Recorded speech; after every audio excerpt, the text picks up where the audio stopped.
આજે ન્યૂઝ 18 સ્પેશિયલની શરૂઆત કરીએ રાજકોટથી, જ્યાં રોગચાળો વકર્યો છે। સિવિલ હોસ્પિટલમાં દર્દીઓની કતાર લાગી છે। બેવડી ઋતુની અસરથી રોગચાળો વકરી રહ્યો છે અને ઘણા કેસીસ નોંધાઈ રહ્યા છે। ત્યારે રાજકોટની તબિયત કેવા પ્રકારની છે, કયા કયા રોગચાળો, કયા પ્રકારના રોગો વધી રહ્યા છે, તેની તમામ માહિતી આપને આપીશું। પરંતુ હાલ જે પ્રકારના દ્રશ્યો આવી રહ્યા છે, રાજકોટ શહેરમાં રોગચાળો વકરતા સિવિલમાં દર્દીઓની લાંબી કતારો લાગી છે। તો વધુ વિગત સાથે મારી સાથે સંવાદદાતા હાર્દિક લાઈવ જોડાઈ ગયા છે। હાર્દિક, હાલ રાજકોટમાં જે પ્રકારની પરિસ્થિતિ છે, રોગચાળો વકરી રહ્યો છે, રાજકોટવાસીઓની તબિયત કેવી?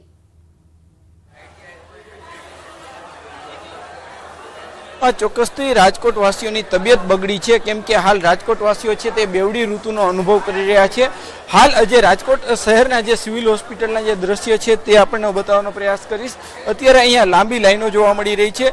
જે રીતે વહેલી સવારથી જે રાજકોટ તેમજ આસપાસના ગ્રામ્ય વિસ્તારોમાંથી જે દર્દીઓ હોય છે તે અહીંયા પહોંચતા હોય છે અને અત્યારે જે રીતના અહીંયા લાંબી લાઈનો જોવા મળી રહી છે। હાલ આપણી સાથે અહીંયા દર્દીના સગા છે, આપણે એમની સાથે પણ વાત કરીશું। શું કહેશો, આજે કેવી લાઈનો છે અને શું માહોલ? જણાવવાનું છે કે આજે જે આ રોગચાળાના કારણે લોકોની તબિયત, પાણીની સમસ્યા, કોઈ કેમિકલ વાળા કોઈ પાણી પીવો, લાઈનો તો અહીંયા ભાઈ 500,000ની સંખ્યામાં લાઈનો છે। અને આમ જુઓ તો વાતાવરણના કારણે વરસાદ, બીમારીના રોગચાળામાં કોઈ તાવ, શરદી, ઉધરસ, ઝાડા ઉલટી એવા પ્રમાણના રોગો વધારે જોવા મળે છે।